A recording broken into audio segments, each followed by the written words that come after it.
Commissioners. We will begin our meeting with Dana reading some notes for folks who are following online, and then we will do the Pledge of Allegiance. For members of the public wishing to comment remotely at the Board of Commissioners' regular Monday night business meeting during designated public comment times, business and consent agenda, public hearings, and general issues, the following options are available. For internet users, please click on the raise hand feature to signal that you would like to comment. That sound will be muted and the internet participant should announce her or his name. The participant will be called upon to speak at the appropriate time. Closed captions have been enabled. Members of the public can view the link to the instructions in the chat. Please note that we will not be able to assist you should you experience technical difficulties. For call-in users, please dial *9 on your keypad to signal that you would like to comment. The last 4 digits of the call-in number will be announced, and call-in participants should announce their first and last name before speaking. All right. If you can, please stand for the Pledge of Allegiance and join us. I pledge allegiance to the flag of the United States of America and to the republic for which it stands, one nation, under God, indivisible, with liberty and justice for all. Dana, what's next? Item 2A, resolution appointing Elizabeth Holland to the Council for Human Rights for a 3-year term ending December 31st, 2027. Do we have a motion? I have a motion. I want to move to approve appointing Elizabeth Holland in District 2 to the Council for Human Rights for a 3-year term ending December 31st, 2027. Second. Is there any discussion? There is. I have a couple things. All right. Okay.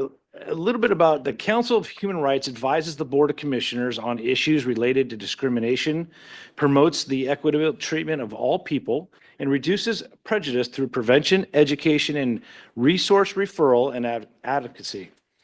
Elizabeth Holland applied to serve as the District 2 representative to fill a vacancy. I reviewed her application, was impressed. We had a great interview, talked a lot about a lot of things.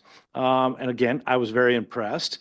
So she is hopefully tonight be appointed and for a 3-year term ending December 31st, 2027.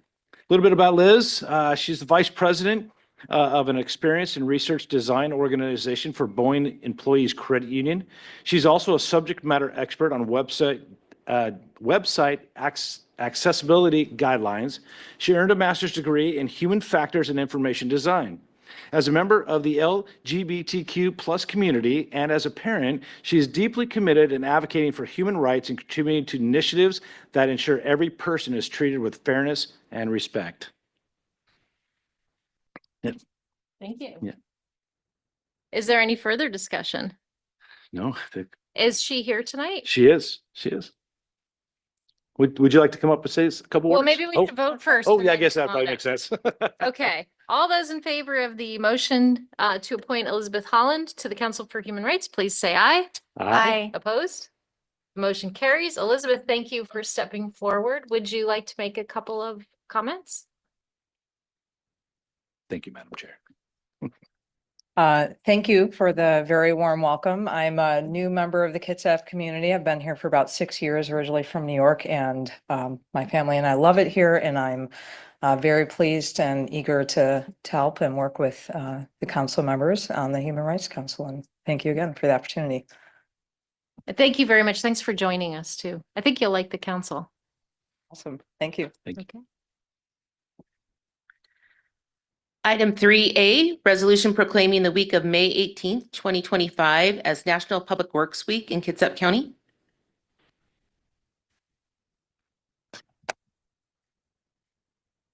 Good evening, Commissioners. Let me just share my screen.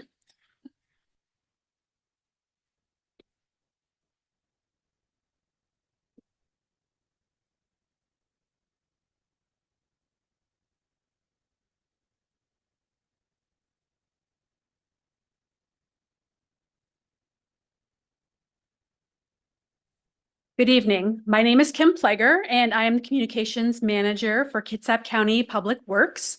I'd also like to acknowledge my Public Works colleagues who are behind me in the room.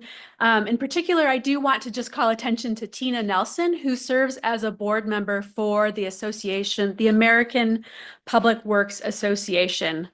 I am pleased to be here today to present on National Public Works Week. So this year marks the 65th annual National Public Works Week, which is sponsored by the American and Canadian Public Works Associations. The theme this year is People, Purpose, Presence, which highlights three cornerstone ideals that motivate public works professionals to serve in their communities every day. Meeting the needs of people is what gives our staff its sense of purpose. With or without fanfare, Public Works is ever present, working in the background to advance quality of life for all, such as you can see in some of the photos being shared on the screen.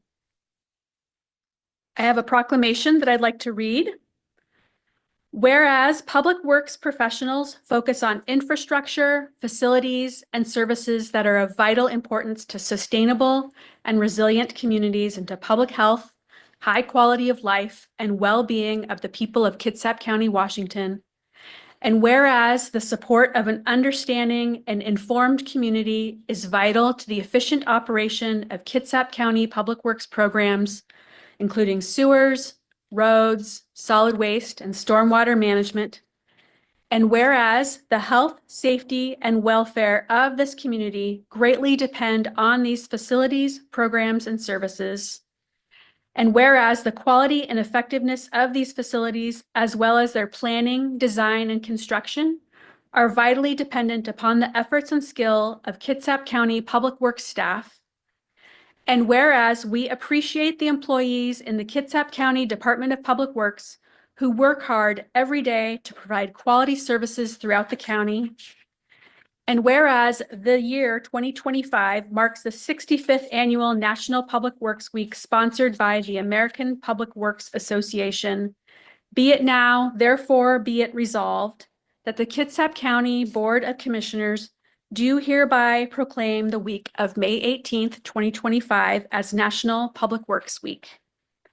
In Kitsap County, we call upon all residents and civic organizations to acquaint themselves with the issues involved in providing our public works and to recognize the contributions which our public works staff make every day to our health, safety, comfort, and quality of life.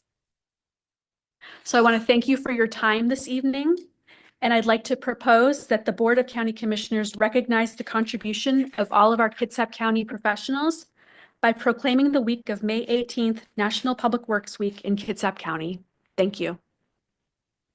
Thank you, Kim. Thank you for joining us today for that presentation. Is there a motion?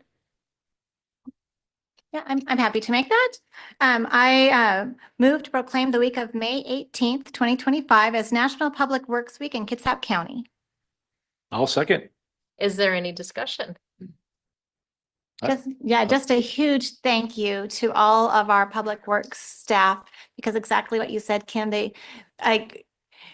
everything works and you don't know it because it's seamless, and we're so appreciative of all they do so that to keep our roads safe, our people safe, our infrastructure in place, and just so grateful for all your department does. Very Yep, nice. thank you. Okay, seeing no further discussion, all those in favor of the motion, please say aye. Aye. Opposed?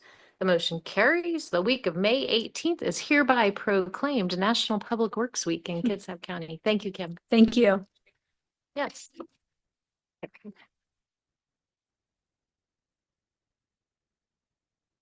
All right, and our next resolution is also Public Works. Yes. Item 3B, resolution designating June 6th, 2025 as Secure Your Load Day in Kitsap County. Good evening, Commissioners. Just share my screen.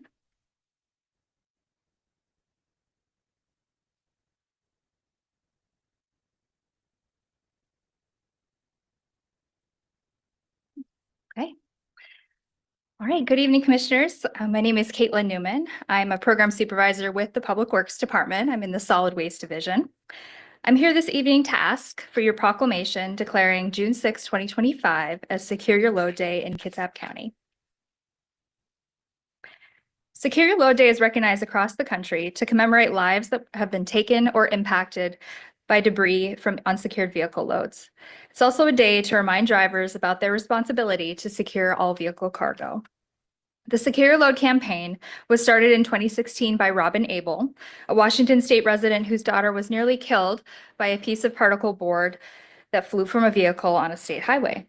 Robin's advocacy has changed laws across the nation and has started a movement. The impact of unsecured loads is large.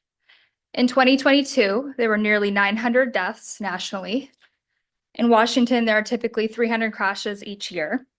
And last year here in Kitsap, 911 received more than 380 phone calls to report road debris, ranging from buckets to wheelbarrows to ladders. Any of this debris could have harmed someone in our community. Unsecured loads also harm the environment, and it's estimated that up to 40% of roadside litter here in Washington flew or fell from an unsecured vehicle load. To stop this in our community, Kitsap County Public Works has actively taken part in the Secure Your Load for Safer Roads campaign since 2021. Thanks in part to state grants, we have given away more than 2,000 free cargo nets, ratchet straps, and tarps to help local drivers properly secure their loads. For this year's campaign, which will get started with hopefully your proclamation of Secure Your Load Day on June 6th, we'll have a news bulletin announcing more giveaways of these cargo tie downs. Deputy Sean Montague with the Sheriff's Office will also be providing outreach at our transfer station. Washington State Patrol troopers will have emphasis patrols throughout June to look for unsecured loads and provide education. And at the end of July, we'll take the campaign to the Whaling Days Festival in Silverdale. Public Works also offers a disincentive to driving with an unsecured load in the form of a $10 fee at our transfer stations. Since 2023, we have charged over 15,000 customers with this fee, and the fees collected go toward cleaning up litter on Kitsap County roads. Now, the impact of this campaign is still being measured right now, but I do have some preliminary data to share. In 2021 and 2022, around 16% of our transfer station customers arrived without any tie downs. And our preliminary data that we're collecting this week and last week is that 3% of transfer station customers made no attempt to secure their cargo, meaning 97% were either fully secured or at least made a good faith effort. Not an exact science, unfortunately. Now, with that, I would like to ask for your support of this campaign and to declare June 6th as Secure Your Load Day in Kitsap County. And I'd like to ask everyone in the room to share this message from Robin Abel, the founder of this campaign. Share it with your friends and family. Secure your load as if everyone you love is traveling in the vehicle behind you. Thank you for your time. Would you like me to read the whereases? Yes, Can I escape? that is Okay. our tradition. Whereas National Secure Your Load Day is marked on June 6th in Washington and other states to commemorate people whose lives were impacted or taken by unsecured vehicle loads, and to encourage drivers to properly secure their cargo every time they drive. And whereas unsecured vehicle loads cause over 300 crashes in Washington State every year and cause up to 40% of roadside litter. And whereas securing vehicle cargo will prevent crashes, injuries, death, and litter in Kitsap County.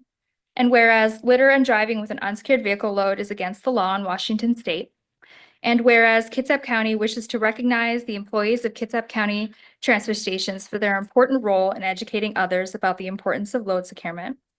And whereas Kitsap County encourages residents and businesses to secure their load every time they drive and to speak with friends, family, and coworkers about the importance of load securement. Now, therefore, be it resolved that the Board of County Commissioners do hereby recognize June 6th as Secure Your Load Day, hopefully, if you adopt it. Thank you. Okay, did we already have a motion? No. Okay, Okay. who would like to move? Okay, I move to approve the resolution designating June 6, 2025 as Secure Your Load Day in Kitsap County. I'll give you an enthusiastic second. Okay, any discussion? I do, Madam Chair. Yes, please. I have to say the brief and the education and the knowledge that our citizens, obviously the numbers speak for themselves, that the word's getting out, and I think the law helps that, but also the positivity that we see in our community about wanting to keep things clean. I mean, we all volunteered with our public works with you guys to, clean up Gorst and that side of the highway. It was very enlightening, and it was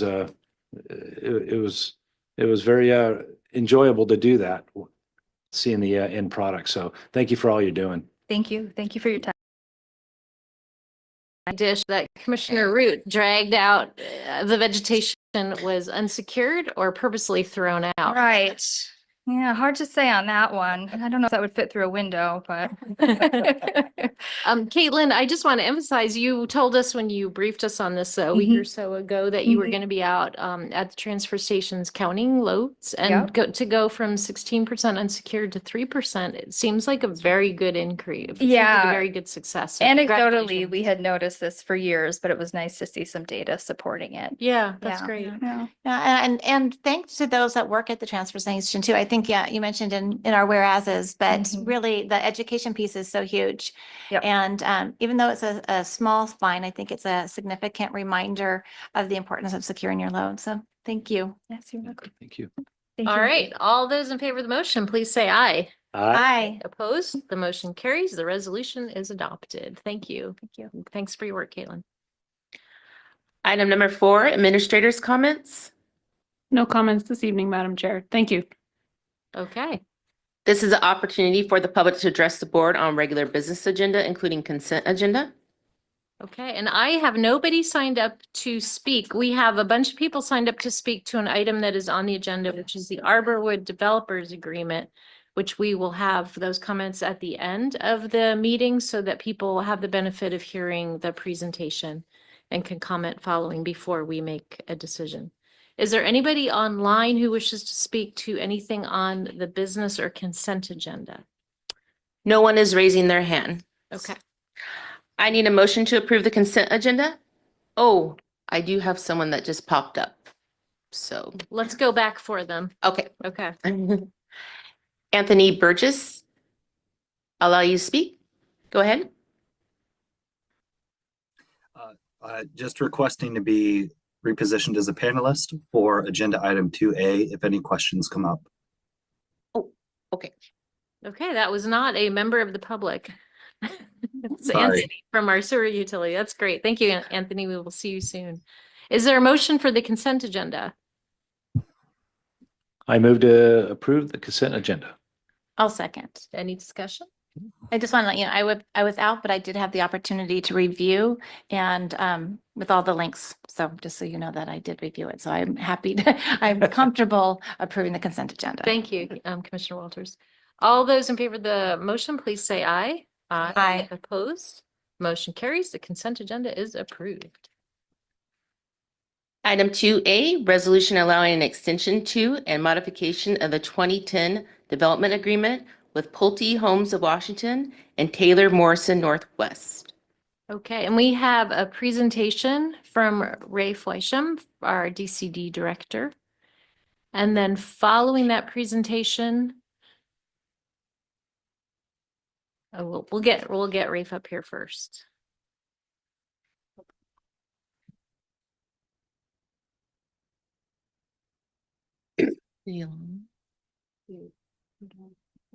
So while he's getting set up, I want to remind folks that the board held a public hearing on this matter in February 3rd of 2025.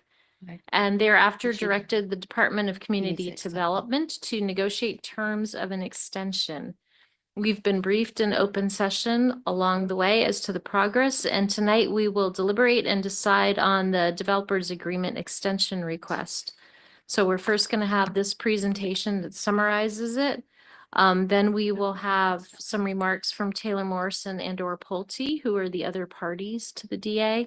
Then we'll pause deliberations and decision until the end of the meeting. And and we'll take public comment during the last public comment period. And so for context for us to consider as we're listening, we have three main options open to us. Approve what is before us, don't approve what is before us, in which case the DA would expire and the Arborwood project would go forward as it's vested currently under state and local rules. Or we could not approve what is before us tonight, but seek agreement for another limited extension to negotiate further changes. So those are the three fundamental options we'll have at the end of the meeting. Are we ready technologically? I think we're there. Sorry. There we Let go. me just- Okay.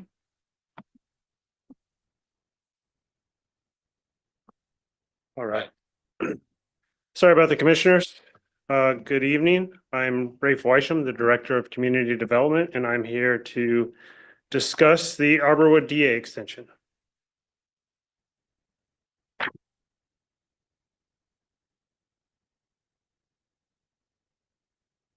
So the agenda today, first, we'll talk through the options as presented back in March.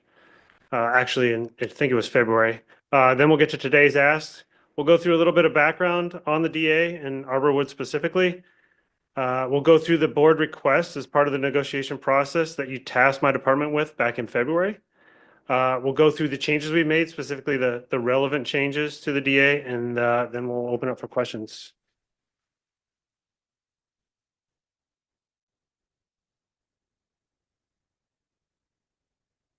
Wow, I jumped forward. Okay, so for the options presented to the board back in February, we presented 4 options. One was to extend the existing development agreement with changes to names and dates.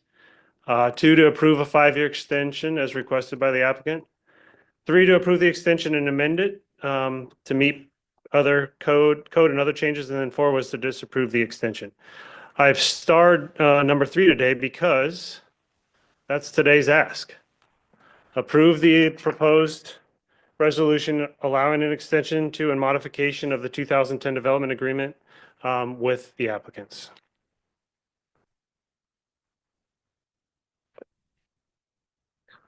So what is a development agreement? I think we're all pretty clear, but just to reemphasize, Kitsap code states it's an agreement between the county and an owner of property regarding development use and or mitigation of proposed development.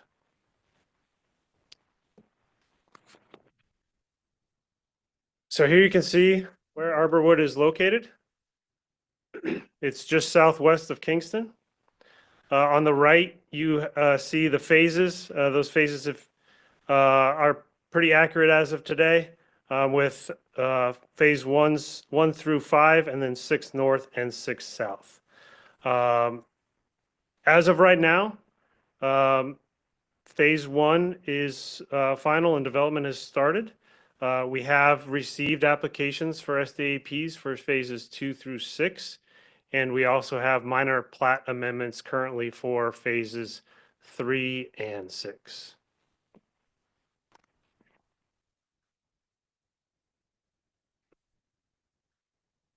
All right, a little background where we were a couple months ago. The 2010 DA was set to expire on March 10th.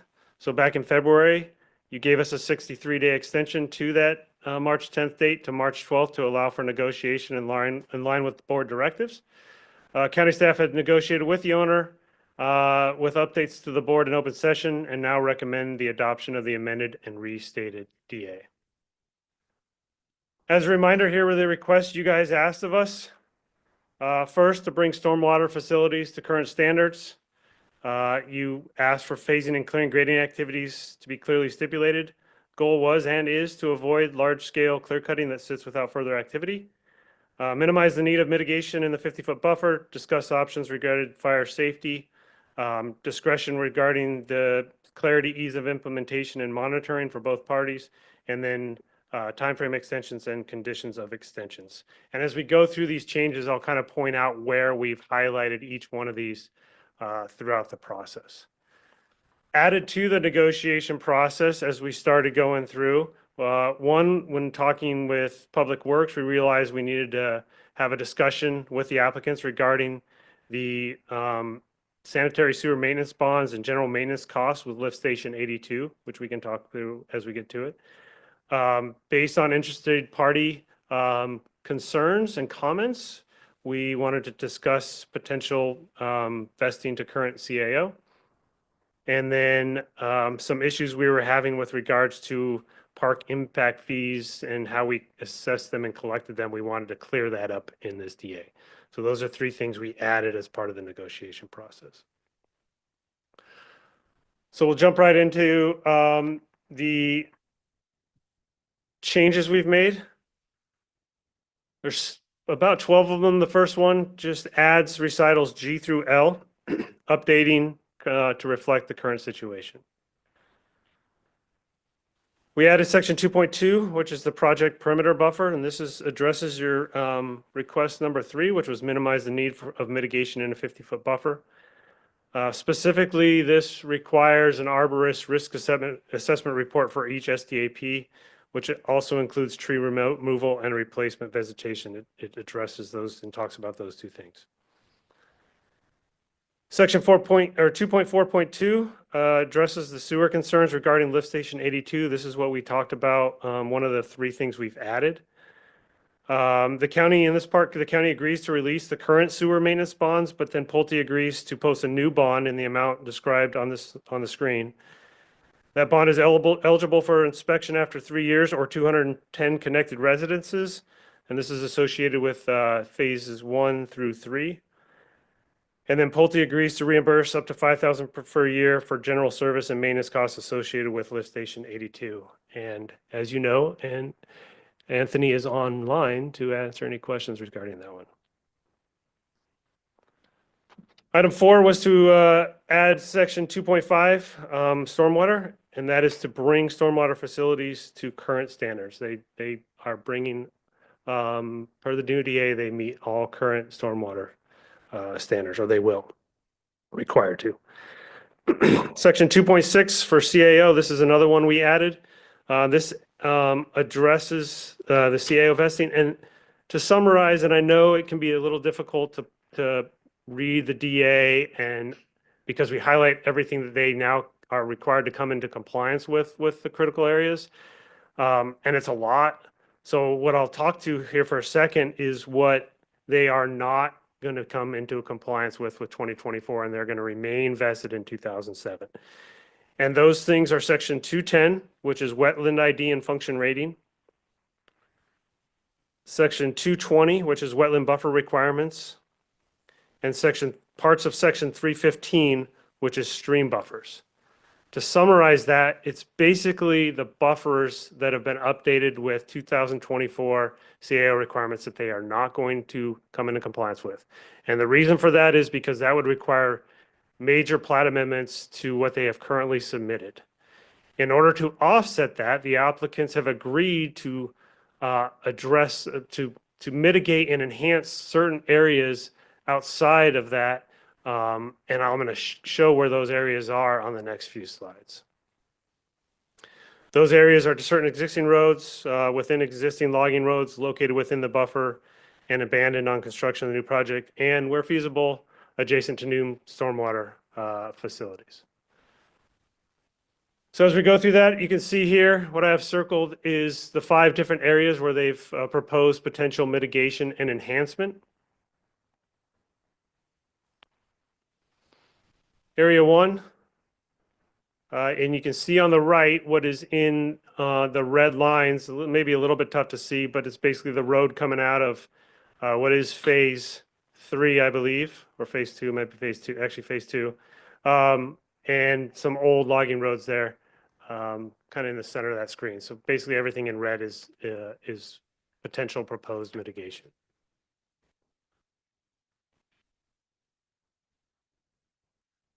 For area 2, you can see that's an old logging road, potential mitigation and enhancement. Area 3, this is the stormwater facility. So on the west side of the stormwater facility. Area 4 another road coming out of, you can see lot 57 there. And Area 5, a pretty vast area all the way from the farthest north part of the proposed development all the way down to roughly Phase 6, the north area of Phase 6.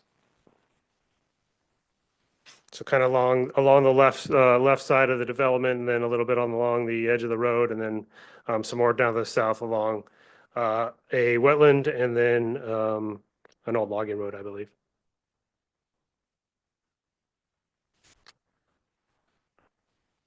All right, change number 6 addresses the automatic fire sprinklers. This is in request to number 4 that you guys had. This new updated DA allows up to 163 homes to be sprinkled before second fire apparatus road is put in. It also requires the owners to provide written materials describing the benefits and provide an option for installing or purchasing sprinklers for their homes. Item 7 addresses your request number 6 for time frame. It is now a 5-year baseline extension, and there are tripwires for extending this longer. The first tripwire is 2 years for each phase, where 75% of the residential units are completed or have issued building permits. If you note that there are 7 phases, 1 through 5, 6 north and 6 south, this only allows for an extension through the first 5 that they complete this, so a maximum of 10-year extension. It also has some additional extensions if DCD does not meet review delays per 5290, which is 100 days for type 1, 170 for type 2. It's a 2-to-1 ratio, so 2-day extension for every 1 day we don't meet that, up to 30 days delay. Beyond that, it's going to extend the DA for a year. And then the last thing is appeal delays. The agreement automatically is extended for the equivalent time the agreement or permits are under appeal, not including owner appeals. Impact fees, I'll summarize it this way. The applicants are basically now paying impact fees, park impact fees, and then we refund them. The way the old DA was written, I won't get into the math, but they were basically allowed refund for compensation for the greenway for the first over 1,000 homes that they provided. They're only building 751. So why are we collecting the fees, then just paying them back? It's just a money process. So now they don't pay the fees. If we ever get to the point where they do not provide the greenway to the county, then they will then go back and we will collect those park impact fees. But assuming everything goes smoothly, it will just be a process that happens, and then we get the greenway, the county gets the greenway. Section 9, or number 9, adds permit processing, which it's basically just saying that there's no vesting to procedure. Previous DA did not include this, so we just cleared it up. Number 10, just small change that requires DCD to schedule intact screening for any arborwood permits from 28 days to 14 days. We'll be able to do that. Number 11 adds consolidation of implementing approvals. This gets after, not directly, but indirectly, your requirement for number 6, which is to prevent that clearing and then just sitting there. By allowing them to consolidate, they can now, once they're ready to start grading and clearing, they can do that instead of getting out in front of it. And based on timelines that we require once we approve it. So this along with the stipulation of the 75% build out to get a 2-year extension kind of incentivize them to do the vertical development, or I'm sorry, the horizontal development. Sorry, the vertical development. I was right the first time, which then follows the, as we know, kind of the landscaping is the last piece of this, right? And we all want that last piece, the landscaping, kids playing in the yard, right? That's where it becomes prettier again, not when it's just a large dirt field. And then finally, section 8.4 addresses the appeals, and it removes the administrative appeal process. So think hearing examiner. However, the DA is still subject to the judicial appeal process. So back to today's ask. They're asking you to approve the proposed resolution that's in front of you to extend the DA for a 5-year minimum with potential longer times. I want to highlight here, before I turn it over to questions, that we have a lot of interested parties in the arbor with permits, but I'll leave this up here for a second for anybody who wants to get themselves added. You can go to that website. It's pretty simple, sign up, and then we will, any time we send out notifications to send out notifications, we will send those to anybody on the interested party list. We are also in the process of improving our notification system at DCD. So at some time in the future, I'm hoping that we don't need to do this because everything is online. It's not there yet, but we're working to it. And I know that's some concerns that some of the neighbors had, but we're working on the notification process to make it clearer and easier for people to see what's going on. That's all I have pending your questions. Okay, are there questions from commissioners?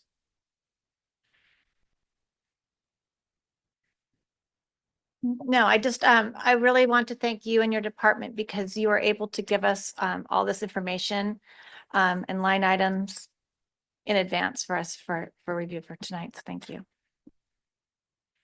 Rafe, could you address one of the comments that we got today from the neighbors about the arborist, basically the 50-foot buffer work that you added in here?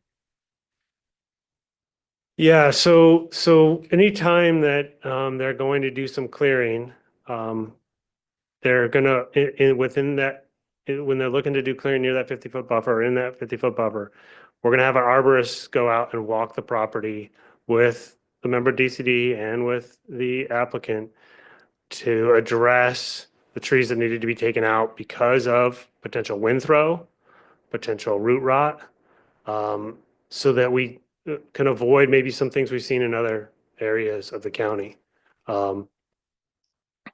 What we will try to make sure that's clear that that is happening, so that when it happens, that people in the surrounding neighborhoods are aware that we are doing that, so they can voice their concerns in advance of us walking that. So we can, as we're walking that property, can also work with the arborist and the applicant for that piece. And you've put part of the buffer into its own parcel, correct? Or the developer will be putting part of the parcel into a separate lot, like owned by the homeowners as association as opposed to owned by the people. I'm looking over at Scott. He's nodding. Yes. Go ahead, Scott. It's a homeowner's tract. Okay. It's a homeowner's tract. Thank you.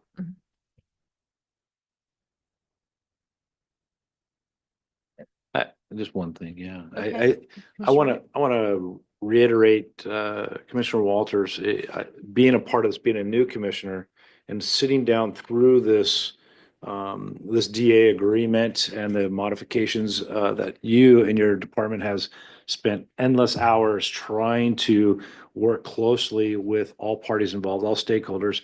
I have to applaud you. It's been very impressive to watch, and it's been a learning curve for me, and I appreciate it. I know it's been a long road, so thank you for that.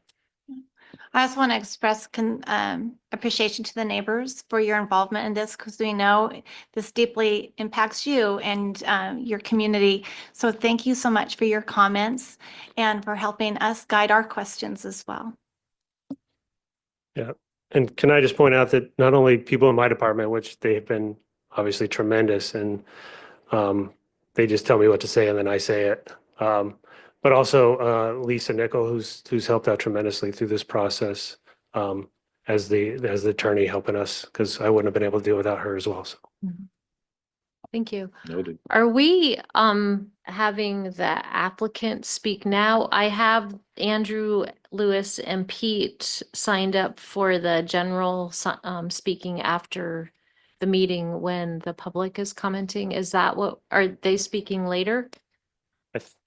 I think the plan was to have them speak now, Okay, and then we would do the comments at the end. okay. Andrew? Thank you.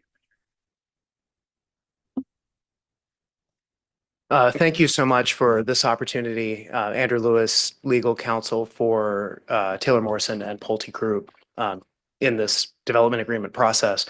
And just to clarify, we would like to speak at the end of the comment period in case something is raised that to respond to, just like any similarly situated public commenter, but give some remarks now in advance that are more broad to the agreement as a whole. So if that would be all right with the commission.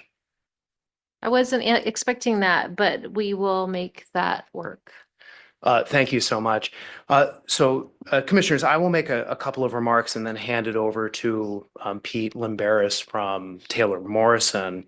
I want to begin by expressing our deep appreciation to county staff, as was just relayed by the commission and by Rafe, to everyone who worked as part of this process following the February 3rd hearing to deliver on the concerns that were raised by the community and raised by the commission as part of the Arborwood Development Agreement process.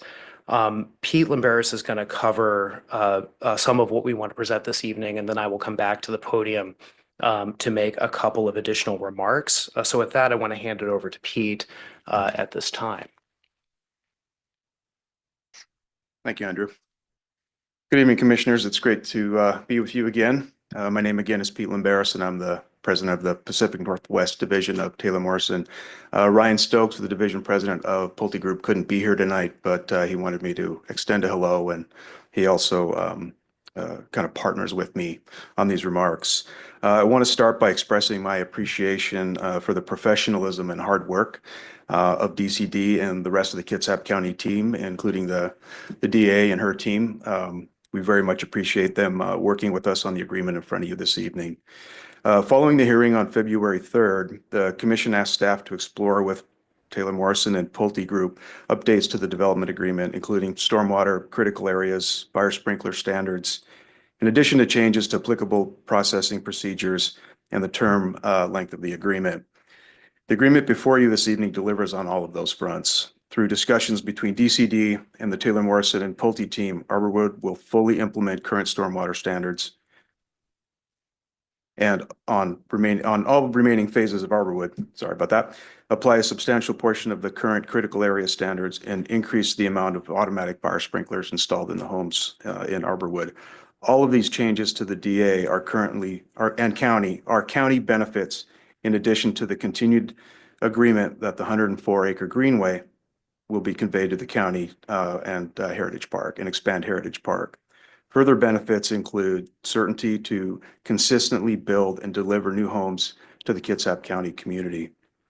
To achieve this, implementing approvals for Arborwood will not be subject to administrative appeals, and permitting reviews will be expedited.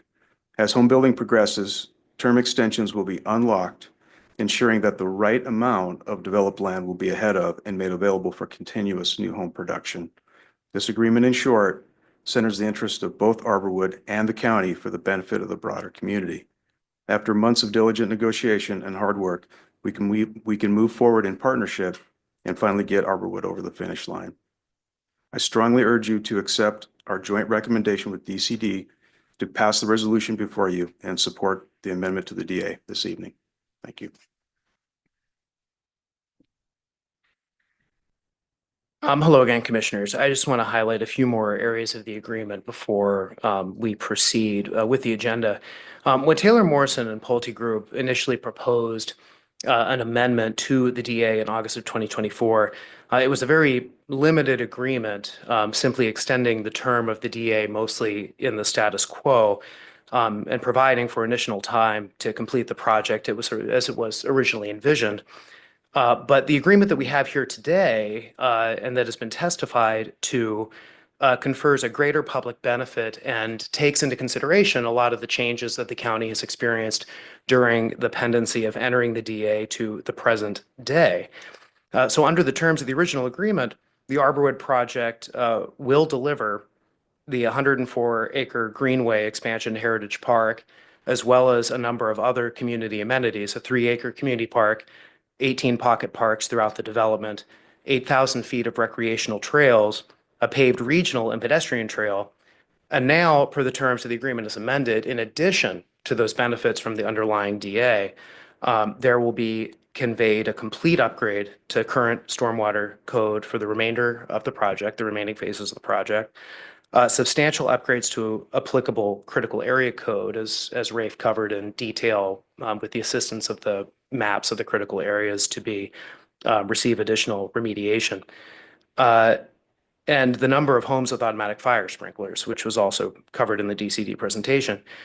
In return for these updates to the code beyond the vested rights of the development, Taylor Morrison and Pulte Group will receive reasonable extensions to the term of the agreement as construction progress is demonstrated on 75% per phase of the remaining phases of the project, as well as reasonable accommodation in regards to the waiver of the administrative appeals that have resulted in significant delay throughout the pendency of the project to the present. We greatly appreciate DCD's willingness to commit to these more certain permitting process schedules that will reduce development delays and also help realize a lot of these benefits to the county through this careful negotiation. And the substantial update confers greater public benefit and increased certainty in line with the direction that the board gave to DCD at the beginning of this process, starting from the February 3rd hearing. We are happy to answer any questions that the commission may have for the applicant at this time or a later time at the commission's pleasure, and really appreciate the opportunity to offer this testimony this evening and strongly urge you to approve the resolution that is before you. Thank you so much. Thank you. I am, as I indicated prior to the beginning of this presentation, we're going to hold this item until the end of the agenda and we will, at the end of the agenda, we will have time for public comment, and then the board will deliberate and take action. And there may be questions for you guys after that. Okay, let's move on to the next item on the agenda. Item 7C, contract with Seton Construction for the roadway improvement project of the Port Gamble Forest Heritage Park North Gateway gravel parking lot in Commissioner District 1. Let me just up here.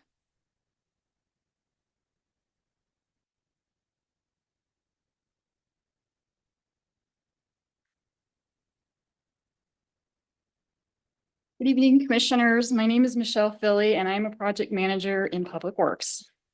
Before you is a recommendation to award a construction contract with Seton Construction for the Port Gamble Forest Heritage Park North Gateway Parking Lot STO Segment D1, a joint Public Works and Parks project.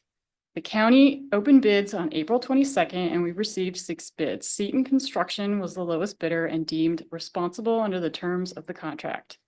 Now I'll give you a brief update on the project. So this project is located at the very north end of the Port Gamble Park. It is close to the Parks County boundary and OPG, which is now Radiant's property. The star right there shows you the location of the project, which is in very close proximity to the existing ride park.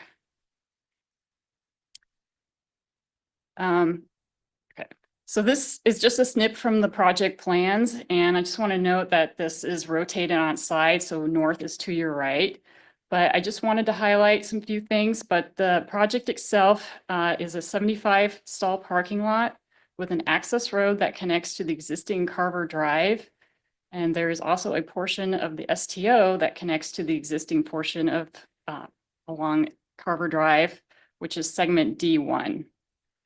Some of the features, there's ADA accessible restroom and parking. The parking lot is going to be a gravel surface, so it's not asphalt. There's going to be native plantings. We are recycling the topsoil on site, and then we are also providing stormwater treatment. And I just wanted to highlight also on the left, there are some photos I threw on there. These are some of the habitat features and the timber wheel stops that we are providing in the project that we are going to be using from the recycled trees that are coming down as part of it. So there's a raptor perch, habitat log, and rock pile for the critters. And because I said I was going to keep this brief, just to summarize, this project has been awarded to Seton Construction. The contract amount is $973,198.84. Funding sources include roads and parks funds and the Kitsap Public Facilities District. And the approximate construction time frame is June through September of this year. So I can answer any questions you have. Thank you, Michelle. Are there any questions? I have a question before we, Yeah. I have two questions. Okay. One is thank you for coming. Usually we don't have presentations if the project's below $1 million, but because this is such a high profile project, I'm glad that you were able to be here to present it. So my two questions are, one, is there really going to be a bathroom by the end of the summer? Yeah, it's a vault toilet, so. Still, but okay. Yes, we're gonna get one. That's an improvement. And then secondly, Alex has heard me say this, but can you make sure that there are construction information signs on both sides so people know what the project is? Yep, we are already working on that and we're working on our outreach. We're working with North Kitsap Trails Association. I've been speaking with the mountain bike club that maintains the ride park, so we're all over it. Very good. Well, and thank you for working with NKTA and other advocates on making it a welcoming, like a great welcome to the park, kind of a parking lot. Thank you. Fun. And I do have one comment. I was at a Washington State Association of Counties conference, and I have to say 2 or 3 people mentioned the ride park and how great it is and what an asset for Kitsap County. And this is just going to improve it, not just for the ride park, but for those who like to just walk in the park as well. And the bathroom will be a, a much appreciated addition. So thank you. Okay, do we have a motion? Yep. I'll make a motion. Motion to approve the contract between Seton Construction Incorporated, Kitsap County TAC 226, TAC 25 for the roadway improvement project of Port Gamble Heritage Park, North Gateway Gravel Parking Lot in Commissioner 1's district. Second. Any further discussion? All those in favor, please say aye. Aye. Opposed? The motion carries. Thank you, Michelle. Thank you.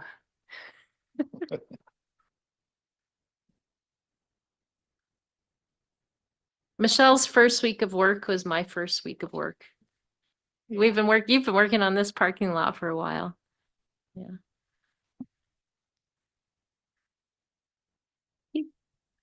Public hearing A for deliberation decision only, continuation of a public hearing to consider a resolution amending the 2025 annual budget.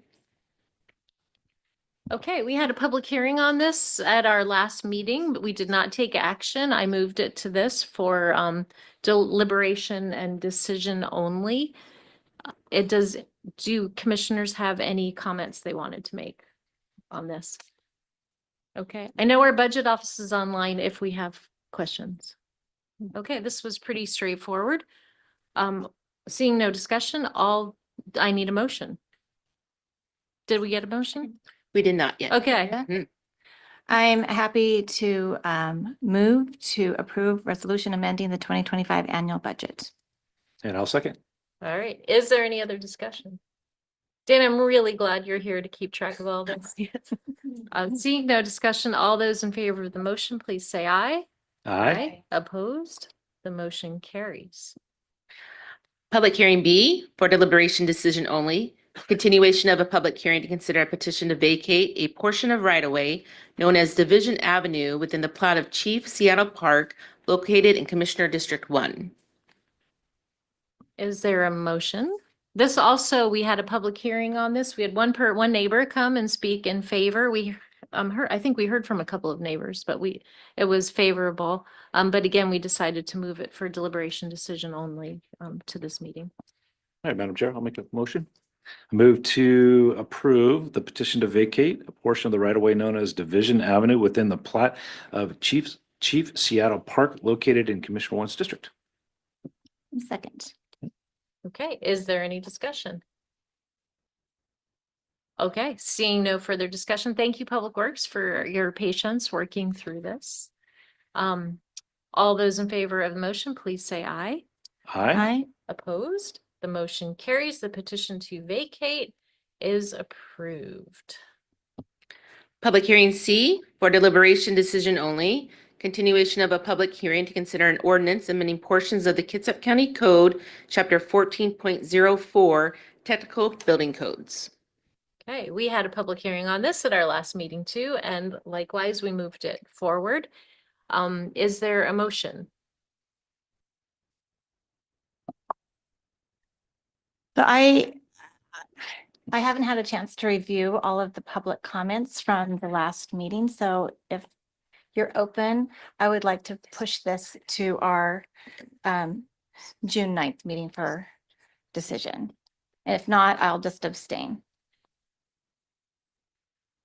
I don't think there is a timeline urgency. I'm looking at David. Is there like a state law that this has to be done by, or can we push it to June 9th?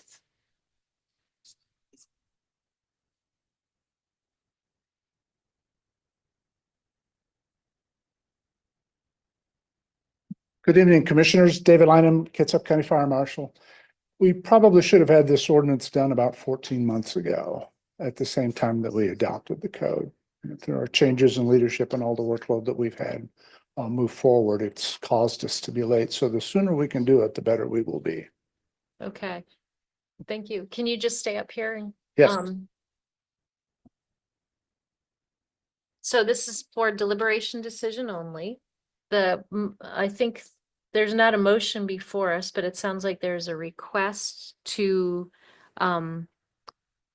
I can move to delay. continue the public hearing until June 9th for deliberation and decision only. I'm comfortable with it, with some of the assurances that David had for me, which was that the Kitsap Building Association had they had 3 things they wanted further conversation about. Those things have been festering, that's probably not the right verb, but have been kind of lingering to be resolved for some time. And David assured me that we could get it on the 2026 work plan or even get it started now. But so with that, I was comfortable moving it forward. But I do appreciate Yeah, I just that need you to, have, you yeah, need to because take a look at yeah, it. since I've been gone, there's lots I've been able to review, but this is one that I just haven't had a chance to really have time to speak with David about. I know we had the chiefs have sent a letter. I just wanted to have a little bit more time to, so I defer to you. I'm comfortable deferring it for one more meeting. I hate to have it continue lingering. Sorry, chiefs. Well, Commissioner Walters, I mean, obviously we want this to be, everybody has a fair opportunity to look at it and read it. And I think, Dave, you've absolutely laid it all out and importance and all the work that everybody's been doing. But I think it's only fair that Commissioner Walters has a little bit more time to look at that and make sure that there isn't any more discussion on it. Yeah, my apologies, because I know that we've got things from Home Builders Association, from the chiefs, and I just haven't had a chance to talk to you directly since I've been gone. So I just want to have that conversation so that I can be comfortable in however I vote.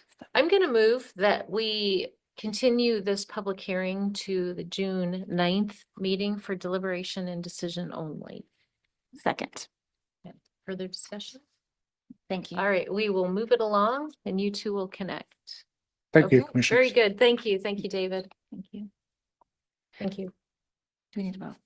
Oh, do we need to vote? No, you're We good. Mhm.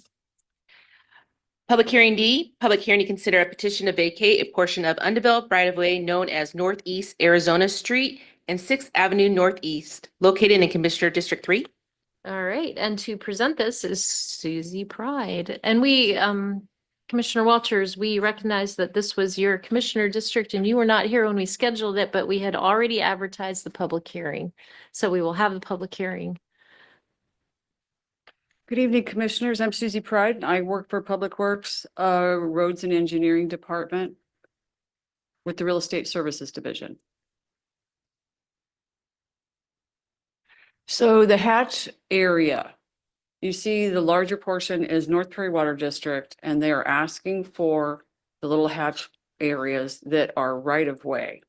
But so they, North Prairie Water requested, sent a petition to vacate for portions of Northeast Arizona Street and 6th Avenue Northeast. This request was reviewed by various departments, and none of our reviewers had found any objection to the request. As required by state law, this hearing has been advertised in the local newspaper and a sign has been posted at the site. We have yet to receive any concerns or complaints or issues from any of those postings. Based upon reviewers' comments, Public Works is recommending approval of this request.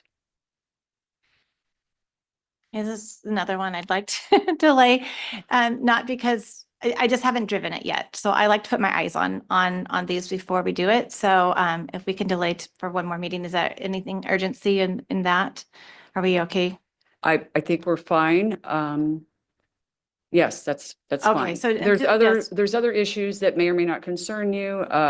So when we vacate right of way, which is a super easement for public use, then it goes back to private use. So what North Prairie Water has had the foresight to do is get their consultant to speak with these neighbors. So Okay. that lower portion will become private property, but they have already entered into an access agreement and it's been signed should the vacation be approved. Because the one neighbor will now be driving across private property. Those agreements have already been executed and signed. They just haven't been recorded yet. Okay. So any concerns that may have arisen, PSE entered into an agreement with North Prairie Water District. So those bases have been covered. I just want to Okay, let you great. know. And so all the neighbors have been notified and the ones that are immediately affected. Have been informed and have sat down and agreed to private negotiations for an easement. That's already been taken care of. Okay, great. Okay. Any questions? No further question. I'm going to move that we continue this. Oh, Commissioner, it is a Yes? public hearing, so we do have to open it up and Oh, then, yeah, I Yes. didn't see anybody signed up. Is there anybody signed up to speak to this? So I'm opening up the public hearing. Speak now or forever hold your peace. Is there anybody signed up online? no one is raising their hand. Okay. So we will continue the public hearing till June 9th for deliberation and decision only. Okay. And Susie, I understand that this was officially your last presentation to the board. Are you going to still be here on June 9th? I will not. I'm sure one of the other staff members could be available should you guys have any questions. Well, I'd like to congratulate you on your impending retirement and thank you for your service. Thank you.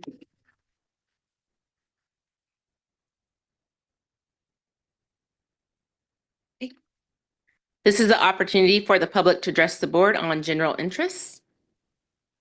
Okay, I have people signed up for this and they all wrote down Arborwood. So before we start Arborwood, I want to see if there's anybody online who doesn't want to speak to Arborwood, but wants to speak, because we'll take you first and then we'll go into Arborwood.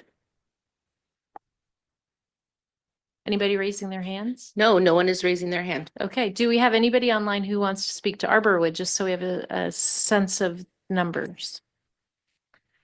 They're coming in.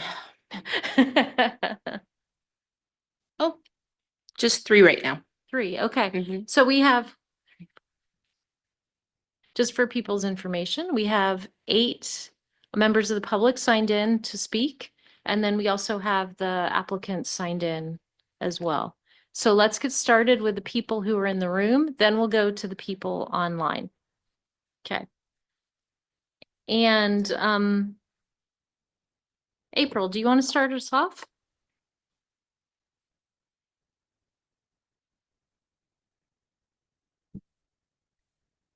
Good evening. I'm April Ryan from Kingston. Thank you, commissioners and county staff, for your hard work on the Arborwood Development Agreement. This project has a long and complicated history and is just one of the many diverse issues you manage daily. I appreciate the challenge you face in serving all residents of Kitsap County. As a resident, please appreciate that this is my home. The decisions made in these documents have a very real and tangible impact on both the quality of my life and the future of our community. I've already outlined several concerns regarding the amendment in a letter to you, so I'll skip them right now. But as a rapidly developing area, one of our most pressing challenges is inadequate infrastructure, particularly transportation. Before approving every new development opportunity or extending expired vested permits, we must take a realistic look at the future we are creating. What is the quality of life, and is it sustainable? For instance, the amended DA still vests to the 2008 Capital Facilities Level of Services in Section 2.8. The transportation LOS on South Kingston Road will plummet with the projected addition of 7,200 daily vehicle trips from Arborwood project. All these vehicles must funnel over a single narrow bridge across an estuary, the only route to the ferries, schools, shopping centers, hospitals, workplaces, and major highways. Does this sound like good planning or a setup for disaster? These are all preventable problems of our own creation. Please look beyond more expansion and focus on real solutions. Thank you for your thoughtful consideration and for providing a platform for community input. Thank you. Thank you, April. Ben?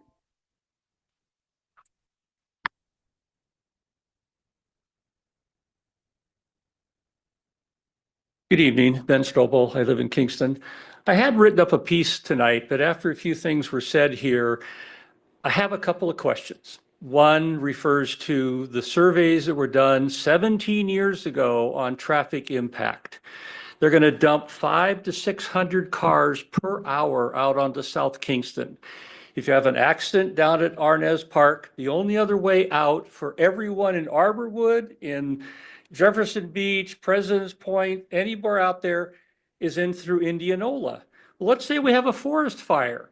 Then what are we going to do? We're basically trapped with only two ways out. Yet for some reason, there is this moratorium against using a third option, which is Norman Road. It's a county road. It could be developed. My other question is the buffer. No one has ever come up with the explanation. There's a 50-foot buffer. They may want to cut the trees down. They may want to leave the trees.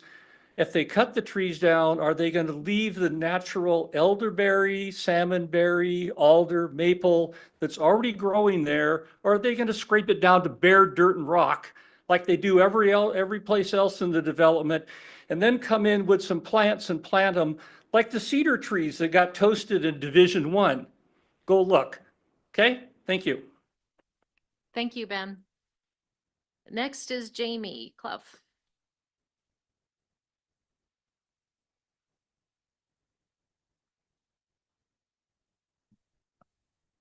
Good evening, Commissioners. My name is Jamie Clough, and I'm here on behalf of the Kitsap Building Association, and we strongly urge you to support the joint recommendation of the Department of Community Development and the home building community and vote to approve this development agreement. Development agreements like this one are crucial tools. They provide the certainty home builders need to move forward with major investments and deliver thousands for our growing community. Kitsap County has an urgent need to add thousands of homes to meet our housing goals, and this agreement is a meaningful step towards that target. We also want to recognize and sincerely thank county staff for their professionalism and diligence in negotiating a strong and equitable agreement. The Arborwood DA includes significant concessions from the applicant, particularly on stormwater and critical area code requirements. In exchange, it delivers the predictability that makes responsible homeownership possible. This is a balanced outcome that benefits the county, the public, and the builders working to meet our region's housing needs. Thank you for your time and for your continued service to Kitsap County. Thank you. Joe Lubisher? Oh, I didn't see you here, Joe.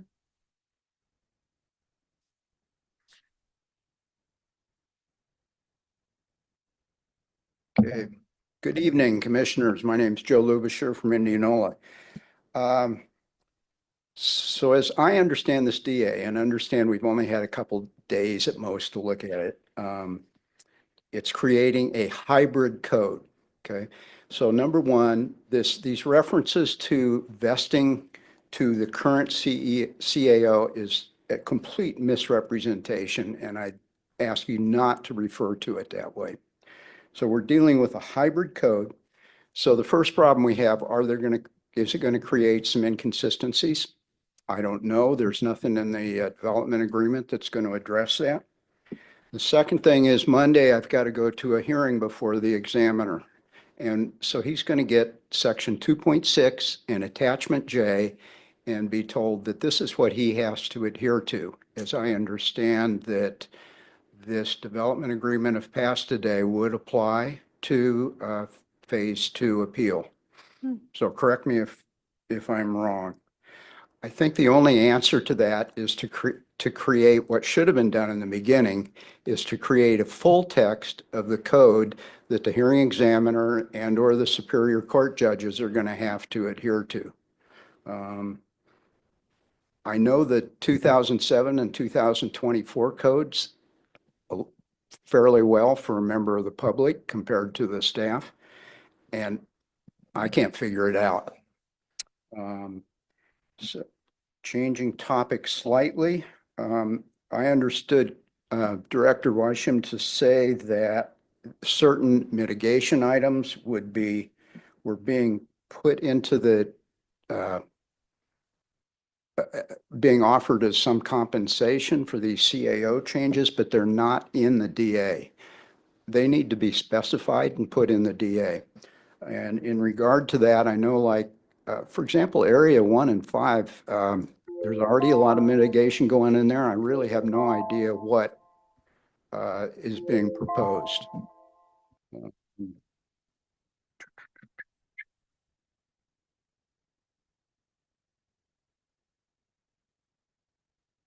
And lastly, there was a mistake made in Director Wisham's statement. He said that they were just moving around how money moved in terms of the credits for the park. In the first DA, there's no guarantee that credits for park impact fees will be given to the developer. As I read the current development, you're guaranteeing them to give credit rather than following the code, which is they have to apply and a decision has to be made at the appropriate time. Okay, thank you. Okay, thank you, Joe. Betsy Cooper.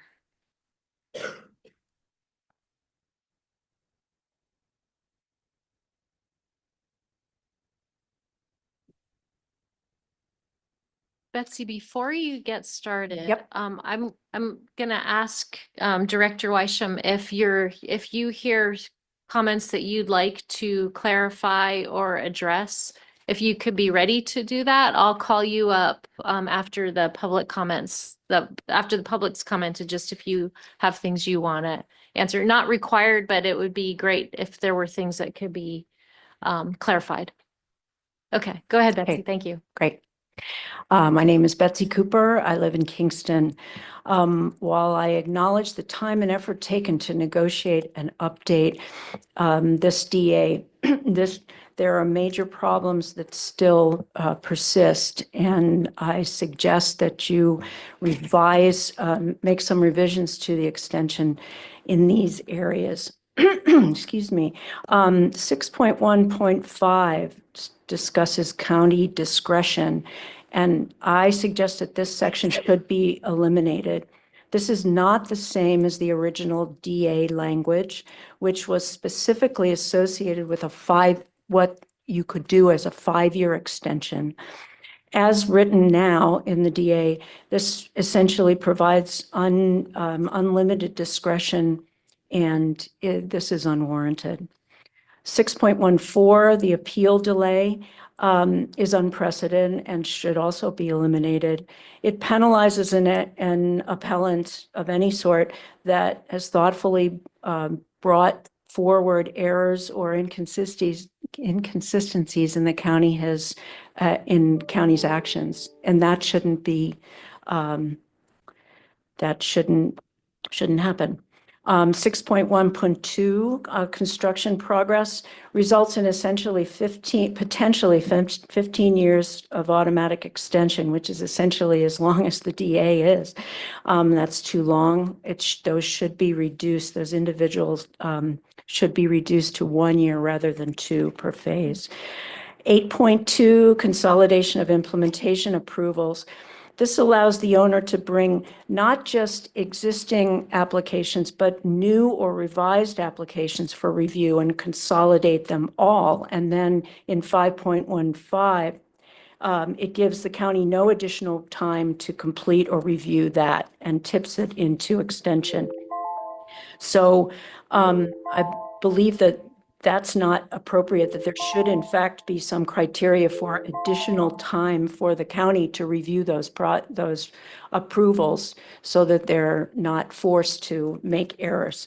And then 2 other quick points. New section 8, the implementation approval creates new community, county and developer information notification requirements. Those notice of these implementation approvals and RIFs should automatically be shared with interested parties to create additional public transparency. And Last one. All right. One other thing is that in looking at Appendix J for the time that we had to look at it, it appears there are actually errors in that particular document that should be corrected. Specific errors in numbering and references. So, thank you. Thank you, Betsy. Next is Andrew Lewis. And then we'll go to folks online.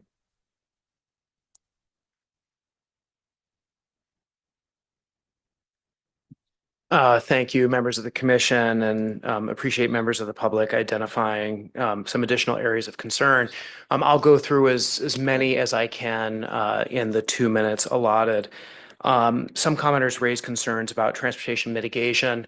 I would just state that the SEPA has been deemed complete by the Department of Community Development, reflecting the same scope of project, the 751 houses that has been consistent throughout the pendency of the Arborwood development. There were no concerns raised in the negotiation between the county and the applicant over the past several months about any additional transportation mitigation. Would consider that the transportation mitigation that has been put forward is in line with the SEPA that is going to be adopted and restated through the development agreement as extended. As far as the buffers, this development agreement provides a more consistent and comprehensive recitation of the standards that apply to perimeter buffers throughout Arborwood. The previous agreement had ad hoc and inconsistent references to perimeter buffers. The new agreement comprehensively stipulates there will be a 50-foot perimeter buffer. It stipulates the standards that will apply to those buffers under the vested code. So rural character buffers and screening buffers, depending on their location, as the commission has been briefed on in the sessions over the previous month. There were some references to a hybrid code. That is reflective of the development agreement process. Concerns were raised about the applicability of the vested code. The applicant came forward, negotiated in good faith with the county to selectively upgrade certain code sections in return for certain procedural concessions, and did create a code that is going to be ratified under the DA and applicable. And it looks like my time has expired, and appreciate your consideration. Thank you for taking the time to respond. Pete, did you want to come forward? We don't do yielding time. Sorry, Pete. You could take Andrew's notes and come up and finish them for him.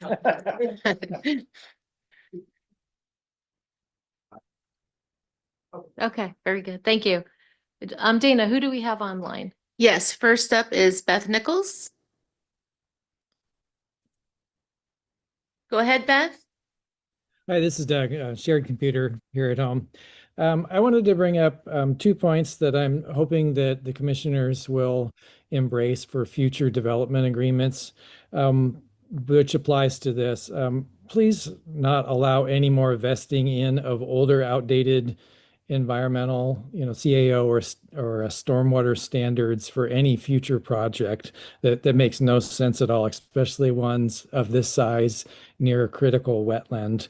And another thing that would be really important that came up in this appeal process that happened with Arborwood was that the lawyers for Taylor Morrison made it a no trespass zone, that they couldn't get their own experts for wetlands and other issues to actually visit the property in question to even be able to have a fair shake at providing expert opinion on what is and what is not a wetland. So we need some modification of the code for that kind of thing, that never happens again. Otherwise, it's just an unfair playing field. I noticed that in looking through documents quite a while back, that the Department of Ecology had pretty strict standards for if this project got approved and proceeded, that there were inspections of vehicles coming and going, doing this construction and work in the area to make sure that invasive plants and other things did not infect the wetlands in this critical area, which is also a feeder for fish-bearing stream. And then I also wanted to make sure that the developer is going to be paying for any traffic modifications. I believe that was included in the original documentation before it was sold to Pulte and Taylor Morrison. And that's essential with our budget cuts and limited budgets, both for the county and for the state. Thank you very much. Thank you, Doug. Next up, we have Beverly Parsons. And Beverly, go ahead. Thank you. I'm Beverly Parsons from Hansville. My comments are again about the Arborwood Development Agreement. First of all, thank you for the extensive time you and staff have taken to address this agreement. I have 3 requests. The first one is to please take very seriously the points made by Kingston area residents. I have a very high regard for their integrity and knowledge, and their comments really deserve your thoughtful consideration. My second point is whatever decisions you make on the points these Kingston residents raise, I would request that the staff make public in writing why they made their particular recommendations to you on these issues initially. The public needs to understand better the basis of staff recommendations on which you are making decisions. And then my third point, after your decisions are made on Arborwood, I would urge you to take time for a debrief of the process with staff to determine lessons learned that can be applied to other development situations and make those available to the public. Arborwood is the tip of the iceberg of new developments that are raising residential concerns in places such as those on the Royal Valley Highway 303 area. Many of us from the public will be doing such debriefings ourselves as we determine how to better engage with you around other large-scale developments. The upcoming decisions about these developments are already underway and are very difficult and nuanced. We need to learn how to shift our thinking and actions to better take into account the complexities we face and work collaboratively. I would urge that I would argue that we need to reflect on long-standing ways of thinking that may no longer serve us well today and into the future. Thank you. Thank you, Beverly. Okay, next up we have David Teegee. David? David, go ahead.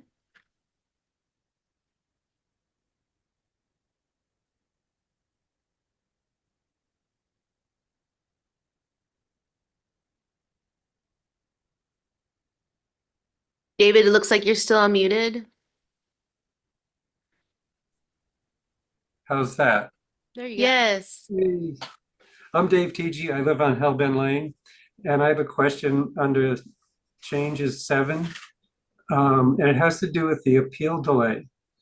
the agreement automatically is extended for the equivalent time agreement or permits under appeal. And it says excluding owner appeals, and I'd like clarification on that. I would think if they lost an appeal, they shouldn't get any credit for their time spent on that appeal.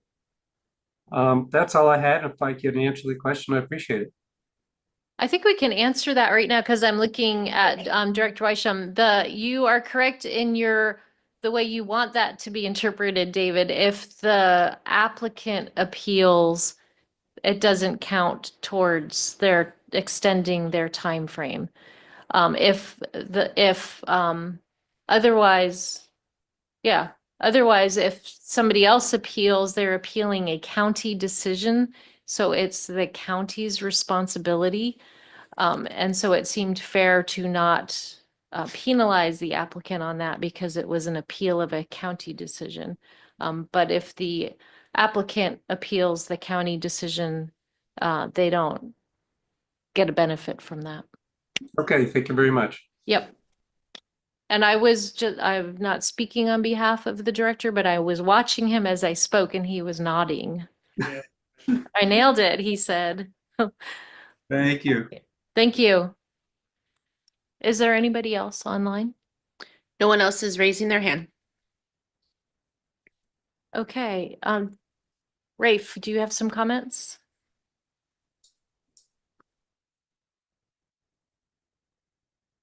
I do, thank you. Couple things on the park impact fees. We were already reimbursing them for the park impact fees, so I don't think that changing this does anything other than cleans up the process. To answer the park impact fee concern, I think there's a different way to looking at the critical areas ordinance. They keep calling it. Well, all of us keep calling it a hybrid. I think the better way to look at it is it's taken the old CAO, and I want to remind you guys that this wasn't an ask as we went into the negotiations with the CAO, it's stormwater specific. It's not a hybrid CAO, it's taking the old critical area ordinance and taking some of the benefits from current critical area ordinance and asking them to meet those current. So it's not necessarily a hybrid per se. It's more of an improvement on what was written in the old CAO at 2007. We're now meeting 2024. And then SDAP approval times. I think it was Betsy. I agree. The concern is valid as her concern of SDAPs being submitted all at once, right? That's a big lift on the county. I will say that there could be 17 applicants tomorrow who all came in and submitted their SDAPs, and we would be beholden to 5290 requirements. So doesn't change our requirements regardless of if all 5 are submitted at once. If all 5 come from Arborwood or they come from wherever else in the county, my team has to meet those deadlines.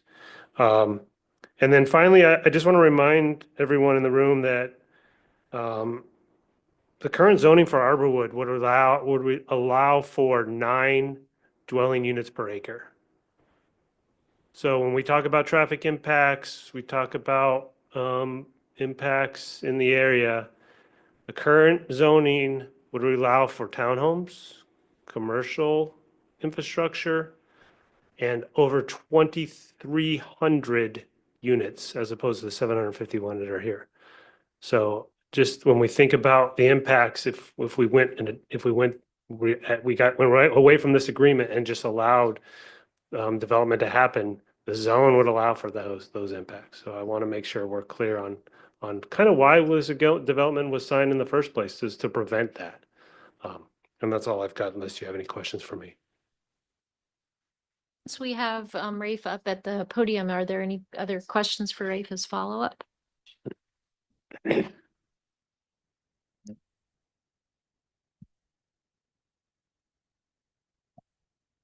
I'm sorry, Madam Chair. Go ahead. I think the clarification, your last statement on the traffic impact, because that was one of my concerns, kind of looking through this. I think that's a great delineation of, 23 homes, and then the history of why this original one was DA, which was an agreement made with the county to 750, give or take. So thank you for clarifying that. I thought that was a good point. I didn't hear that before, so thank you for that. No problem. Yeah, I also want to say, Rafe, and also to Lisa Nichols from the prosecutor's office, to the best of my knowledge, this is the first time that county commissioners have debated and negotiated a development agreement in public workshops. We started with a public hearing in Poulsbo closer to the location so that more people could attend. And I think we got a better result than we would have if we hadn't done it publicly. I regret that the final product, it wasn't public, 2 weeks ago, but that's the way negotiations work. But I want to say thank you to Rafe and Lisa, because I know that wasn't necessarily comfortable with you to be negotiating in public while these guys got to do whatever they were doing privately and then coming to you. It was a unbalanced negotiation, but it was in terms of you having to show your cards publicly. But I appreciated that we structured it that way, and I hope it's a model. If we ever do a development agreement again, that we start with a public process for it instead of the more traditional way that it's been done in the past. So thank you for bringing some sunlight to the process. Yeah, Madam Chair, can I coattail on that? Yeah. I got to say that, again, being a new commissioner, listen to the public and the residents speak, and they're able to have the information so they can express their feelings in the public forum. I think that is the way we should be doing things as a government anyway. So this is the exact right way to do this, to make sure that everybody is heard and that we're fair and balanced for everybody. So absolutely. Yeah, I agree. I think we got a much better product because of the public comments and being able really to, I feel like we were heard, and the public was heard, and was really impressed with what you came back with. So thank you. I think it's something that is for a greater community benefit than if we would have just said no. So I think we ended up with something that will be best for the community. I do want to say too that I don't think there's any doubt that I would have gone further than we ended up going. But I appreciate the team approach that the three of us took to get to something that was balanced. And I will say to the applicants that part of having transparency in this system is so that commissioners don't get disqualified early on for being working with neighborhoods and working with the people that we are elected to represent. And so by having these kinds of conversations publicly, we are all enabled to participate the way that we should be able to. And I still have concerns about how this will be implemented. So I'm looking at the applicants, the developers, and saying, we need you to be good neighbors, or this will continue to be fought in court.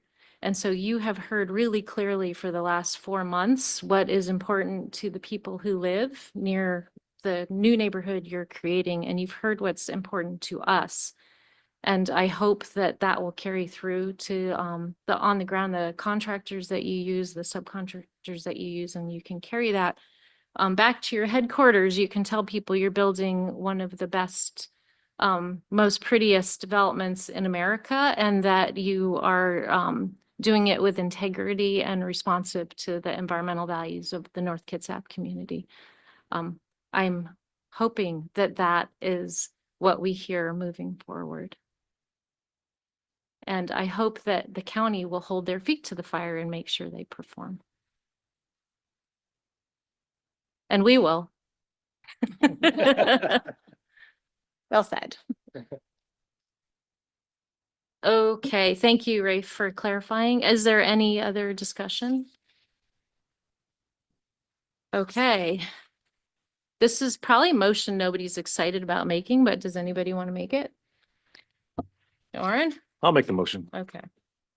I move to approve the proposed resolution allowing the extension to and modification of the 2010 development agreement with Pute Homes of Washington Incorporated and Taylor Morrison Northwest LLC. Second. Is there any further discussion? Okay, seeing none, all those in favor of the motion, please say aye. Aye. Opposed? The motion carries. The developer agreement is ready to be signed. Okay. And that, I believe, concludes our meeting. We do have commissioner comments. Of course. Okay, for folks who want to leave, we won't hold you responsible for being rude or anything, just does anybody have anything they'd like to say? I do. Okay. I do. Dana has a slide for me. Commissioner Walters is back and I'm back. No, just one really important thing that I wanted to comment on is that we are working on the new Silverdale Center plan. And we have a virtual community meeting, a workshop that's coming up on Thursday.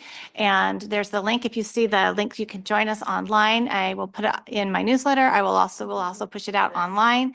But it's just the start of us visioning what we want for our regional center. And so we know that a lot of the growth is going to be put in Silverdale so that we can keep the open spaces open and green and pretty. So we're looking at how we want Silverdale to grow up in the future. And so we need everyone's input on that. And so I just wanted to put that out there. So it's the start, it's an online meeting, and then there'll be future in-person visioning workshops as well. But invite you to this initial meeting. Thursday at 5:30. Commissioner Root, No.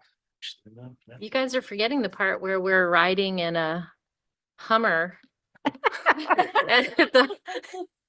Isn't it a Hummer? Yeah. I think it's a Hummer. We're in the Armed Forces Day Parade. So, Convertible at that, right? yeah. Well, and you have the Divide property. Yeah, I ribbon was cutting going to at the say, Divide, we have the ribbon cutting for the Divide property up in North Kingston. In this neighborhood, in this area we've been talking about, the county contributed $2 million to the purchase of the Great Peninsula Conservancy's Divide property, the big habitat trail property that they have. Are you going to that? I am. Yep. Okay, Something like so that. we'll be there. Then we'll be rushing down to the Armed Forces Day Parade, and then I'll be rushing back up to Viking Fest Parade. And then there's a gala or something that evening too for the military gala or something. There's The Navy League. Yeah. Absolutely. Yeah. I'll be going down to that The too. whole day. Oh, I forgot. okay, and then the sheriff is going to be at the Kingston Community Advisory Council taking questions on Wednesday night at 6:30 at the Kingston Village Green. And Wednesday, I have a town hall with Representative Greg Nance. You've already had yours, right? I had two, yeah. So opportunities there too. Okay, Lots going on.